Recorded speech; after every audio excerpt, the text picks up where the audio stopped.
Solo levelling के बिल्कुल episode पर आप सभी का स्वागत है। तो आज हम लोग बात करने वाले हैं सोलो लेवलिंग के एपिसोड नंबर 6 के बारे में। तो पिछले एपिसोड में हमने देखा जिन्होंने back to back 2 boss level के फ्लोर को क्लियर किया। जिन्होंने सबसे पहले बॉस लेवल के डंजन पे एक बड़े से ओगर जैसे मॉन्स्टर को हराया था और दूसरी तरफ जिन्हों का सामना था एक अनडेड मॉन्स्टर के बॉस के साथ। बॉस को हराने के बाद जिन्हों के सर पे एक बार फ्रीज से रिवॉर्ड का बरसात होने लगता है। जिन्हों को यहाँ पर spring water, 2 lakh experience point, मेटस पेंडेंट, 220 डेमन सोल और उसके साथ साथ जिन्हों का 2 लेवल अप भी होता है। जिन्होंने सारे अनडेड्स को मार के उनका एक पहाड़ खड़ा कर लिया था। जिन्हों वहाँ पर बैठकर कहता है मेटस बहुत सारे पावरफुल मॉन्स्टर को समन कर सकता है। उसके साथ साथ उसके पास मैजिकल एबिलिटीज भी है। काश मैं उसे अपना शैडो बना पाता। जिन्हों अनफॉर्चुनेटली इस फ्लोर से एक भी शैडो को एक्सट्रैक्ट नहीं कर पा रहा था। जिन्हों यहाँ पर सोचने पड़ जाता है कि आखिरकार वो शैडोज को एक्सट्रैक्ट क्यों नहीं कर पा रहे। जिन्हों को यहाँ पर रिवॉर्ड में डेमन मोनार्च का नेकलेस मिलता है, लेकिन उसे एक्टिवेट करने के लिए जिन्हों को पहले वाला ईयर रिंग भी पहनना होगा। ये नेकलेस एक एस रैंक का आइटम था जिसे पहनने के बाद जिन्हों का एजिलिटी और इंटेलिजेंस 20+ हो जाते हैं। जिन्हों इसके बाद नेकलेस को पहनता है और नेकलेस को पहनते ही जिन्हों का ईयर रिंग और नेकलेस दोनों ही एक्टिवेट हो जाते हैं। जिन्हों देखते हैं कि उसके पास और एक स्लॉट खाली पड़ा हुआ है, क्योंकि जिन्हों को ऐसे आइटम सिर्फ बॉस फ्लोर में ही मिले हैं। तो जिन्हों यहाँ पर एज्यूम करता है कि और एक बॉस लेवल शायद हो सकता है। जिन्हों अपने मन मन कहता है लगता है इसका सेट पूरा करने के लिए मुझे और एक बॉस लेवल के डंजन को हराना होगा, लेकिन मैं इस क्वेस्ट को ऑलरेडी पूरा कर चुका। हमें देखने मिलते हैं अब जिन्होंने 10,000 डेमन सोल्स में से एक सोल ज्यादा कलेक्ट कर लिया था, यानी कि ये क्वेस्ट पूरा हो चुका था। जिन्हों कहता है मैं भी अपनी लिमिट तक पहुंच चुका हूँ और मुझे नहीं लगता कि मैं टावर के और ऊपर जा सकता हूँ। क्वेस्ट को कंप्लीट करने के बाद यहाँ पर जिन्हों के रिवॉर्ड्स आने लगते हैं। जिन्हों यहाँ पर आइटम शॉप से कोई भी रिवॉर्ड चूज कर सकता था।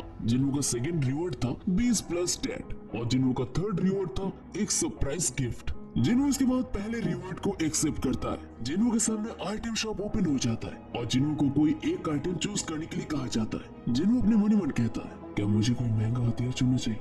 अगर मैं महंगा हथियार चुनता हूँ तो मेरी लड़ाई में वो काम आ सकता है, लेकिन मुझे डेंजर्स के अंदर भी बहुत सारे कीमती रिवॉर्ड्स मिलते हैं और ये शॉप भी हमेशा अपग्रेड होता रहता है। जिन्हों यहाँ पर गहरी सोच में पड़ जाता है, लेकिन आखिर में जाकर जिन्हों सब कुछ सोच के आइटम शॉप से कर्स्ड रैंडम लूट बॉक्स चुनता है। जिन्हों के सामने एक काला बॉक्स आ जाता है। लास्ट टाइम जिन्हों ने जब डेली क्वेस्ट को डबल कर दिया था तब जिन्हों को ऐसा एक लूट बॉक्स मिला था। आइटम शॉप में यहाँ पर 2 तरीके के लूट बॉक्स होते हैं, एक है ब्लेस्ड रैंडम लूट बॉक्स और दूसरा है कर्स्ड रैंडम लूट बॉक्स। पहली बार मिलने के बाद जिन्हों ने दोबारा डबल वर्कआउट किया था, लेकिन इसके बावजूद भी जिन्हों को दोबारा वो लूट बॉक्स नहीं मिला था और आज जाकर जिन्हों आइटम शॉप से वो लूट बॉक्स चुनता है। पहली बार जिन्हों को जब ऐसा बॉक्स मिला था उसके अंदर जिन्हों को डेमन कैसल का चाबी मिला था और इसी वजह से आज जिन्हों यहाँ पर आ पाया था। इसके बाद जिन्हों उस आइटम बॉक्स को खोलता है और सरप्राइजिंगली जिन्हों को और एक चाबी मिलता है, लेकिन उसका लेवल और नाम कुछ भी इंफॉर्मेशन नहीं था। जिन्हों इसके बाद अपनी उस चाबी को अपने इन्वेंटरी पे रख देता है। जिन्हों इसके बाद दूसरे रिवॉर्ड को एक्सेप्ट करता है और जिन्हों का स्टैट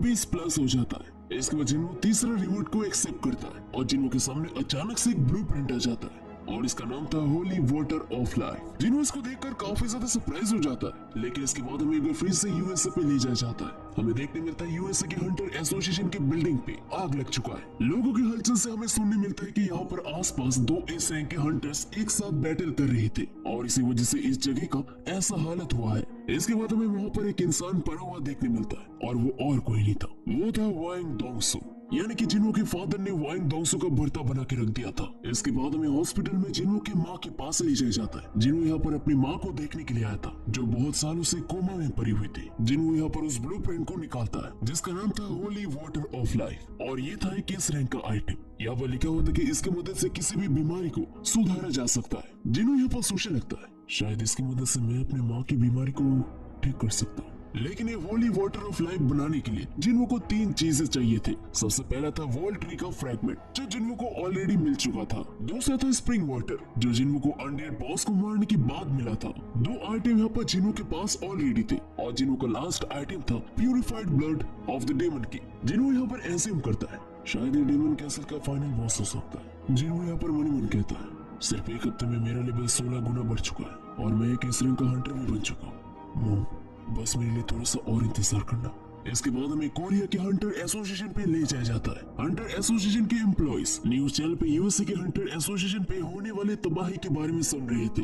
तभी ऊपर एक बंदा आता है जो हंटर के एग्जाम को दोबारा देना चाहता था। सबसे पहले ऑफिशियल वाले इसको इग्नोर करते हैं, लेकिन जैसे वो लोग एप्लीकेशन फॉर्म पे उसका नाम देखते हैं, वो नाम देखकर ही वो लोग हैरान हो जाते हैं। हंटर एसोसिएशन का वो बंदा तुरंत यहाँ पर कोपची में जाकर मिस्टर बाइक यूनहो को कॉल लगाता है। वो कहता है, हेलो मिस्टर बाइक, आपने रिसेंटली जिस हंटर के बारे में कहा था वो एक्चुअली में यहाँ पर आ चुका है और वो हंटर के एग्जाम को दोबारा लेना चाहता है।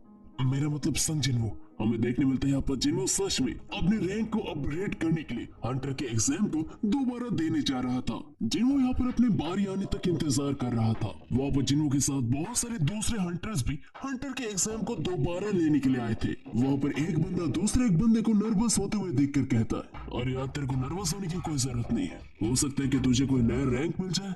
और वहाँ पर उस तरफ देख रहा है जिन्हो को डी रैंक मिलता है। उन सारे हंटर्स को एजेंट्स अपनी टीम में लेते हैं। वैसे तो ये गिल्ड से काफी ज्यादा अलग है, लेकिन ज्यादातर वो लोग नए हंटर्स के पीछे भागते हैं। लेकिन छोटे छोटे गिल्ड में जाना भी बहुत खतरे वाली बात है। मैंने सुना कि छोटे छोटे गिल्ड बहुत खतरनाक रेड्स में जाते हैं और वहाँ पर लोगों का मरने का चांस बहुत ज्यादा होता है। वो बंदा कहता है, ऐसे घबराने की कोई जरूरत नहीं है, बस ये ध्यान रखने की तुम्हें ए रैंक न मिल जाए। वहाँ पर एक बंदा नर्वसनेस की वजह से अपने नाखून चबा रहा था और कह रहा था, मुझे कोई बड़ी गिल्ड में जाना ही होगा।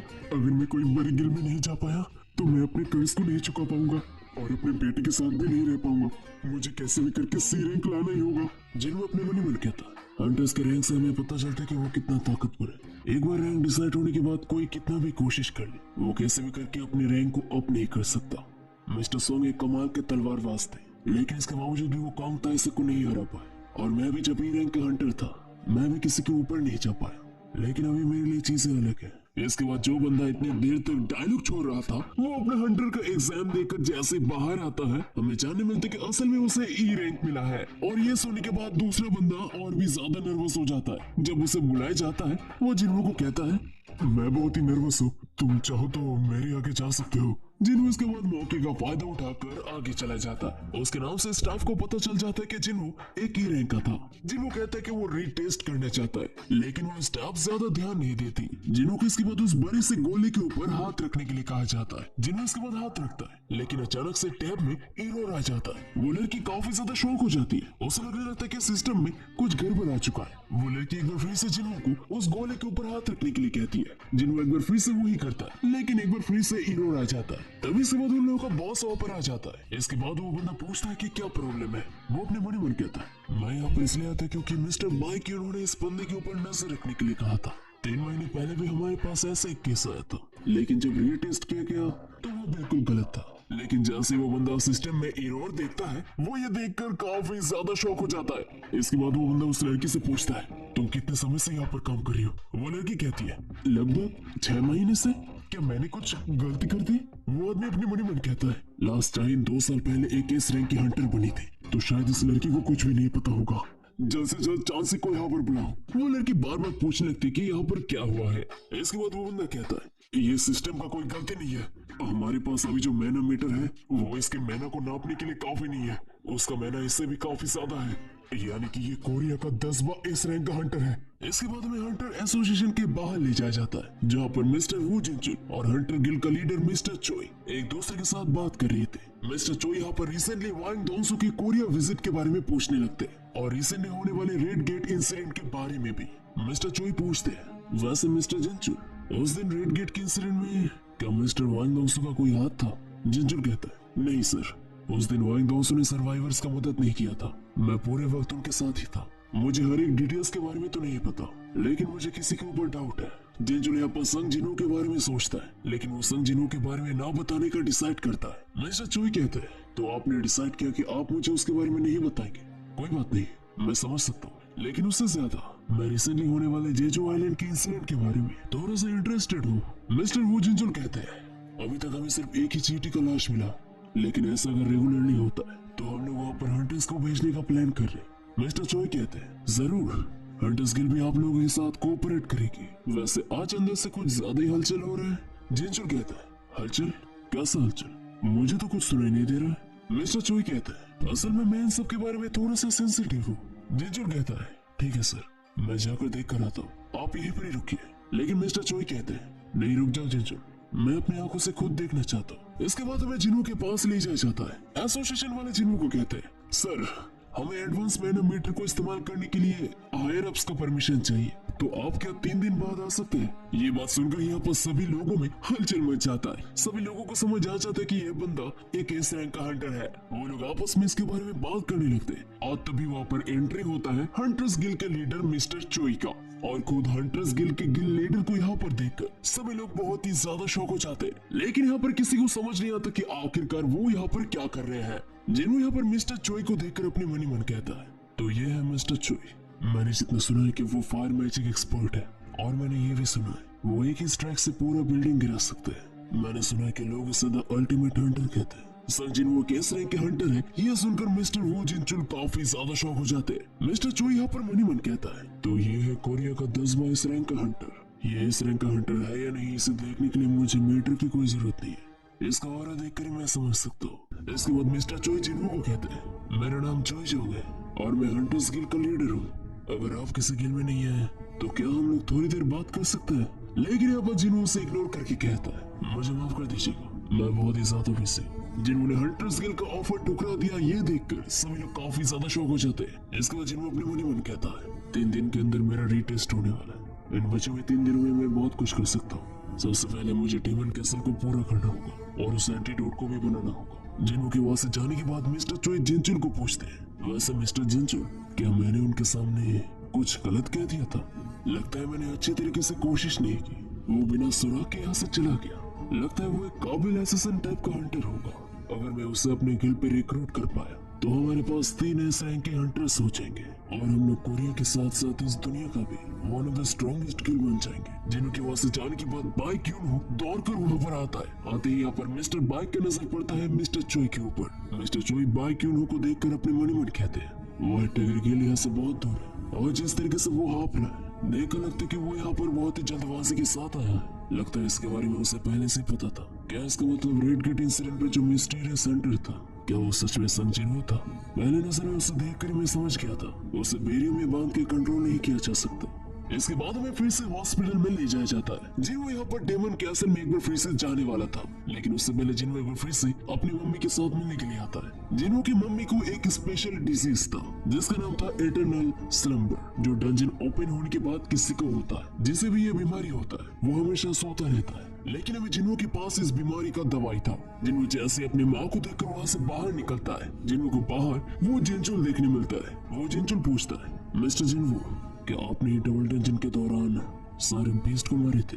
मैं हमेशा सोचता था कि इन सब मामलों में मेरे आंखें अच्छे हैं, लेकिन आपने मुझे गलत साबित कर दिया। जिन्हों यहाँ पर कहता है, वैसे मिस्टर वो जिनचुल, आपको नहीं लगता कि हम दोनों एक दूसरे के साथ कुछ ज्यादा ही मिलते हैं?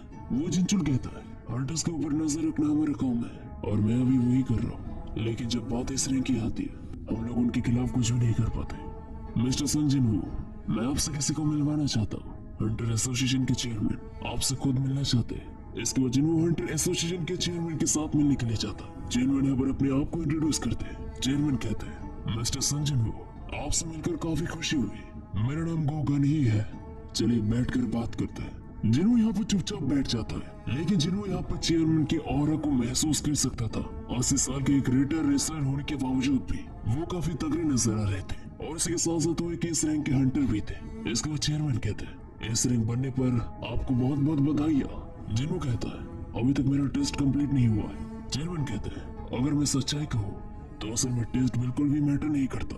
अगर कोई मशीन सच में किसी के मैनर को नाप सकता था तो आपका रैंक शायद एसएस रैंक दिखाता, यानी कि मशीन किसी के फुल पावर को नाप नहीं सकता। जब कोई इस रैंक का हंटर होता है मैं उसे देख कर पहचान जाता। जिन्हों पूछता है, तो ऐसे दोबारा एग्जाम देने का मतलब क्या है? चेयरमैन कहते हैं, इसका एक ही कारण है मिस्टर सन, ताकि हम लोग को आप जैसे इस रैंक के हंटर के साथ मिलने का मौका मिल सके। जैसे कि आप जानते होंगे अभी हमारे एसोसिएशन पे मिस्टर वू के जैसे काबिल हंटर्स की कमी है। सभी हाई रैंकिंग के हंटर्स पैसे और नाम के पीछे भागते हैं, क्योंकि हम लोग उन सभी को ऐसी चीजें ऑफर नहीं कर सकते। तो ज्यादातर हाई रैंकिंग के हंटर्स एसोसिएशन को ज्वाइन नहीं करना चाहते। हालांकि मिस्टर वू जिनचुल एक लौते ऐसे है, वो हमारे साथ एसोसिएशन पे काम कर रहे हैं। ऐसे बहुत सारी चीजें हैं, लेकिन मैं आपके लिए एक ही चीज कहना चाहता हूँ, हम लोग आपको ज्यादा पैसे नहीं दे सकते, लेकिन इसके बदले हम लोग आपके लिए कुछ अलग कर सकते हैं। जिन्हों कहता है, आपको इससे मतलब क्या है? चेयरमैन कहते हैं, मेरा मतलब एसोसिएशन आपको वो दे सकती है जो ताकत आप ढूंढ रहे हैं। और ये सुनने के बाद जिन्हों का होश उड़ जाता है। And that's it for the solo leveling season 2 episode number 6। तो एपिसोड आप लोगों को कैसा लगा सबसे मेरे को ऑब्वियसली कमेंट करके बताओ एंड वीडियो अच्छी तो वीडियो को लाइक करो, चैनल में तो चैनल को सब्सक्राइब करो। तो बस मिलता है के साथ, तब तक के लिए